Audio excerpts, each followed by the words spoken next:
Evening, happy सबत।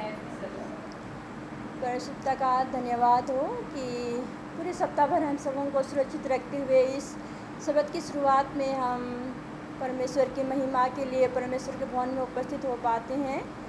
परमेश्वर पिता का धन्यवाद हो। और यहाँ जितने कोई उपस्थित हैं आप सबों को भी भाग्य राम मंडली में स्वागत जनाता है आज की सभा में। और मैं धन्यवाद देती हूँ मिसेस डुंगडुंग को जिन्होंने सॉन्ग सर्विस में हमें अगुवाई की है। और आइए इस सभा को शुरू करने के लिए हम लोग गीत गाएंगे और वो मिलता है हिंदी से 92। हिंदी से 92 आज का दिन यहोवा ने बनाया है। आज का दिन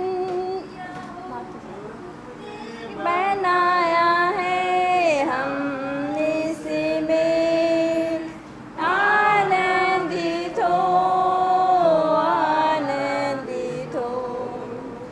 आज का दिन यहोवा ने बनाया है हम इसमें आनंदित हो, आनंदित हो। प्रभु को महिमा मिले चाहे हो मेरा अपमान, वो बड़े मैं घटूं रहे इसी का ध्यान। आज का दिन यहोवा ने बनाया है हम इसमें आनंदित हो, आनंदित हो। आज का दिन यहोवा ने बनाया है हम इसमें आनंदित हो, आनंदित हो। स्तुति प्रशंसा करे क्यों ना कुछ होता रहे, उसको हम गाते रहे चाहे जहाँ भी रहे। आज का दिन यहोवा ने बनाया है हम इसमें आनंदित हो, आनंदित हो। आज का दिन यहोवा ने बनाया है हम इसमें आनंदित हो, आनंदित हो। आता हूँ तेरे पास, मुझको है तुझसे आस, मुझको कबूल कर ले, मुझे शुद्ध कर दे।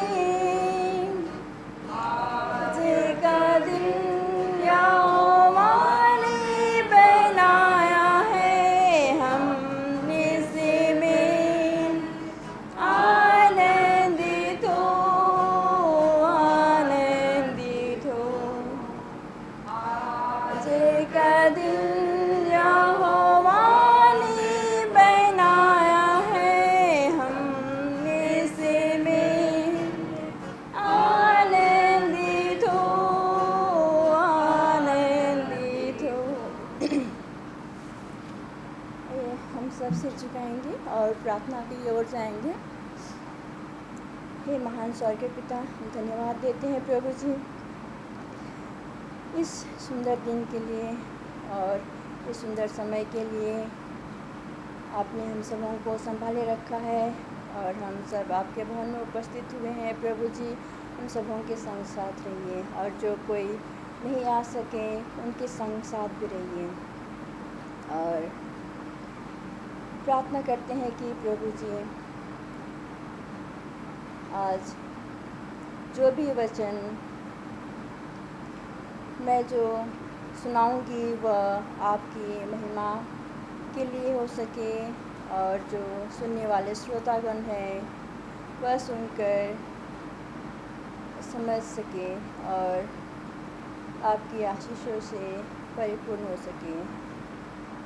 प्रभु जी पिता,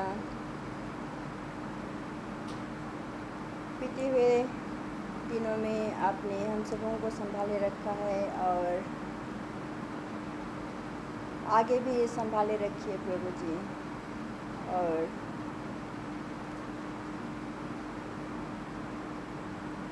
प्रभु जी पिता, आप महान दयालु हैं।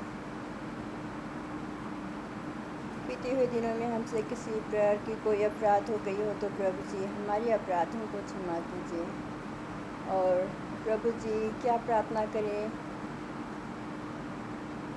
आप सब कुछ जानते हैं। छोटी प्रार्थना प्रभु यीशु के नाम से मांगते हैं, स्वर्ग में सुन और ग्रहण कर दीजिए।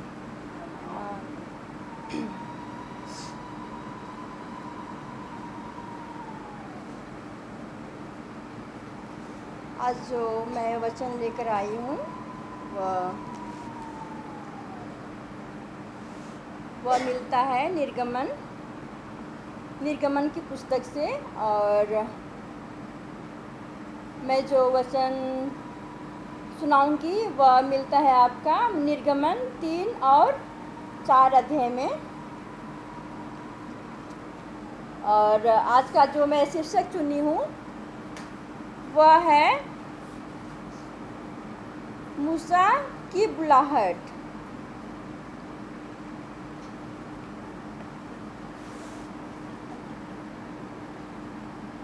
हम लोग देखेंगे 3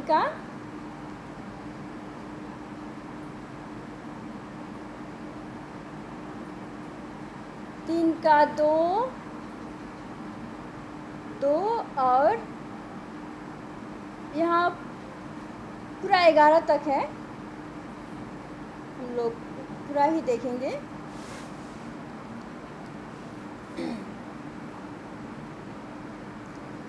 प्रभु के दूत ने उन्हें झाड़ी के मध्य अग्नि शिखा में दर्शन दिया। मूसा ने देखा कि अग्नि से झाड़ी जल तो रही है पर वह भस्म नहीं हो रही है। मूसा ने कहा, मैं उधर जाकर इस महान दृश्य को देखूंगा कि झाड़ी क्यों नहीं भस्म हो रही है।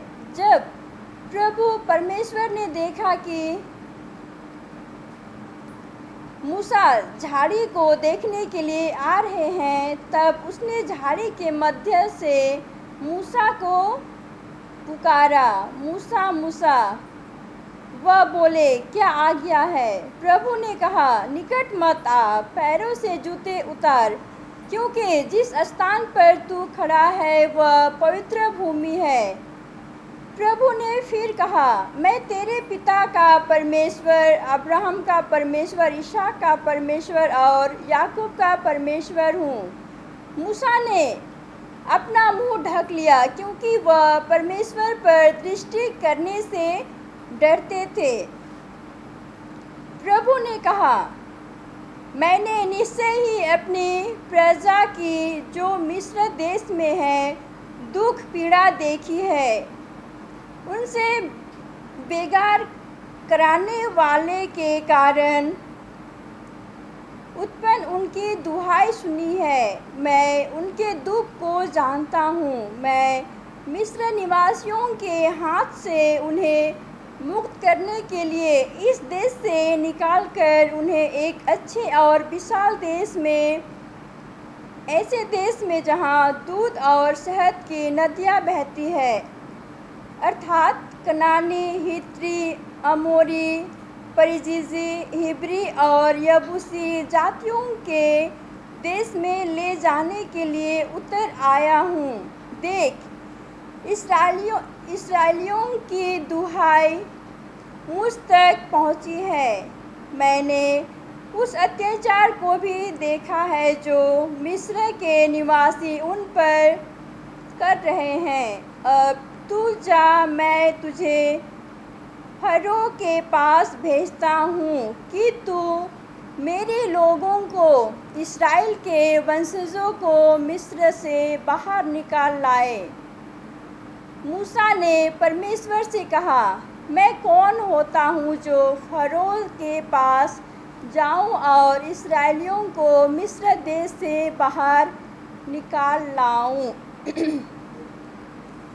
तो यहाँ हम देखते हैं कि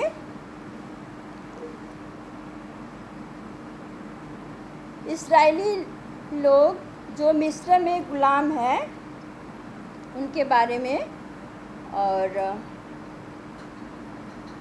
आज जो मैं शीर्षक चुनी हूँ वह मूसा से ही संबंधित है। और ख़ास ये जो मैं 3 और 4 अध्याय में ख़ास बात यह है कि परमेश्वर ने मूसा को किस रीति से बुलाया और क्या अद्भुत चीज़ें हुई। ये एक स्थान है जो परमेश्वर उन्हें देना चाहते थे मूसा को। इस्राएली लोग मिस्र देश में गुलाम हैं और उसे मिस्र से निकालने के लिए, वहाँ पहुँचाने के लिए परमेश्वर ने एक व्यक्ति को चुना जिसका नाम था मूसा। और वह अपने ससुर के भेड़ों को चराता था। तब उसने एक कटीली झाड़ी देखी, उसमें आग लगी हुई थी लेकिन वह जलकर ख़त्म ही नहीं हो रही थी। मूसा ने कहा, यह क्या है? और मूसा को देखने का इच्छा हुआ और वह उसके पास, झाड़ी के पास चला गया और वहाँ परमेश्वर ने मूसा को दर्शन दिया और वहीं परमेश्वर ने मूसा को बुलाया। और परमेश्वर ने मूसा से कहा कि तू जा और फिरौन के गुलाम से मेरी प्रजा को निकाल ला। और मूसा ने कहा, मैं कौन होता हूँ जो फिरौन के गुलाम से निकाल लाऊं। उसके जवाब में परमेश्वर ने कहा, तू जा, मैं तेरे संग संग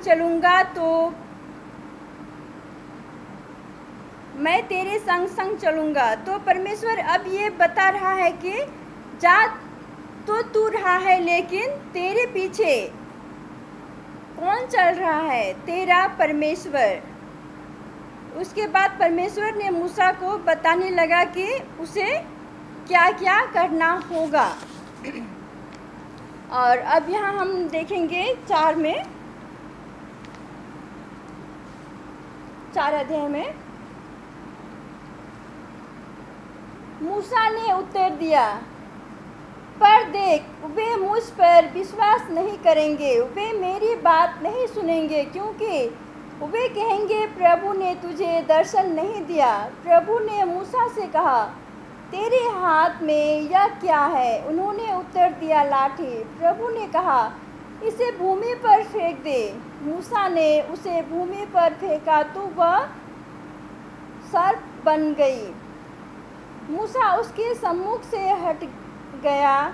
प्रभु ने मूसा से कहा, अपना हाथ बढ़ा और उसकी पूँछ से उसे पकड़। उन्होंने अपना हाथ बढ़ाकर उसे पकड़ा और वह उसके हाथ में पुनः लाठी बन गई। प्रभु ने कहा, इस प्रकार उन्हें विश्वास होगा कि उसके पूर्वजों के परमेश्वर अब्राहम, वे परमेश्वर, इसहाक के परमेश्वर और याकूब के परमेश्वर, मुझ प्रभु ने मुझे दर्शन दिया है। तत्पश्चात प्रभु ने उनसे पुनः कहा, अपना हाथ वस्त्र के भीतर छाती पर रख। मूसा ने वस्त्र के भीतर छाती पर अपना हाथ रखा। जब उन्होंने उसे बाहर निकाला तब उनका हाथ बर्फ के समान कोढ़ जैसा सफ़ेद हो गया। परमेश्वर ने कहा, अब अपना हाथ फिर से वस्त्र के भीतर छाती पर रख। अतः मूसा ने पुनः अपना हाथ वस्त्र के भीतर छाती पर रखा। जब उन्होंने उसे छाती से बाहर निकाला तब वह उनके शेष बाकी शरीर के समान जैसा का तैसा हो गया। परमेश्वर ने कहा, यदि वे तुझ पर विश्वास ना करें, अर्थात विश्वास ना करें अथवा प्रथम चिन्ह पर ध्यान ना दे, तो वे दूसरे पर ध्यान देंगे। तो हम लोग यहाँ देखते हैं कि मूसा कहता है, वह मेरा विश्वास नहीं करेगा, ना सुनेंगे, कहेंगे यहोवा ने तुझे दर्शन नहीं दिया। प्रभु ने मूसा से पूछा, तेरे पास क्या है? मूसा ने कहा, मेरे पास एक लाठी है, क्योंकि उस पर्वत पर वह भेड़ों को चराता था, ताकि उस लाठी से भेड़ों को इधर उधर होने से वह रोक सके। परमेश्वर ने कहा, इस लाठी को ज़मीन में फेंक दे। मूसा ने फेंक दिया। वह लाठी जैसे ही ज़मीन में गिरी, वह सांप बन गई। मूसा डर गया। उसने कहा, परमेश्वर ने कहा, सांप के पूंछ को पकड़, और वह फिर से लाठी बन गई। प्रभु ने कहा, हाथ पकड़ और अपने कपड़े के भीतर छाती में रख। हाथ को छाती में रखा और निकाला तो देख रहा है कि उसका हाथ कोढ़ की तरह पूरा सफ़ेद हो गया है, मानो उसका हाथ में कोढ़ हो गया हो। प्रभु ने कहा, फिर से छाती में रख कर निकालो, तो वह बाकी देह का जैसा ठीक हो गया। परमेश्वर ने मूसा को यह चिन्ह दिए, क्योंकि मूसा ने कहा कि वह मेरा विश्वास नहीं करेंगे। परमेश्वर ने कहा, विश्वास दिलाने के लिए मैं हूँ। और यहाँ हम इससे क्या सीखते हैं कि परमेश्वर अपने लोगों के दुखों को, अपने लोगों के कराहने को सुनता है, और वह ज़रूर उत्तर देगा। हम अपने जीवन में भी जब दुख होते हैं तो ईश्वर को पुकारते हैं, और जब हम लोग ठीक नहीं होते हैं तो अब सब बोलते हैं ईश्वर के बारे में। और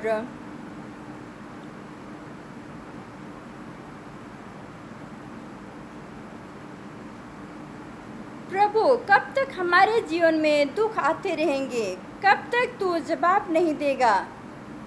और हम परमेश्वर से पूछते हैं कि कब तक हमारे जीवन में दुख आते रहेंगे, और कब तक जब हम लोग प्रार्थना करते हैं, किसी दुख में रहते हैं, तो हम लोग ईश्वर से पूछते हैं कि कब तक हमें दुख आती रहेगी और कब तक हमें दुख सहना होगा। लेकिन हम हिम्मत ना हारे, परमेश्वर ज़रूर हमारे दुखों को दूर करेगा और उसका जवाब भी हमें मिलेगा। यहाँ बताता है कि मूसा ने परमेश्वर को नहीं ढूंढा, परंतु परमेश्वर ने मूसा को दर्शन दे करके बुलाया। और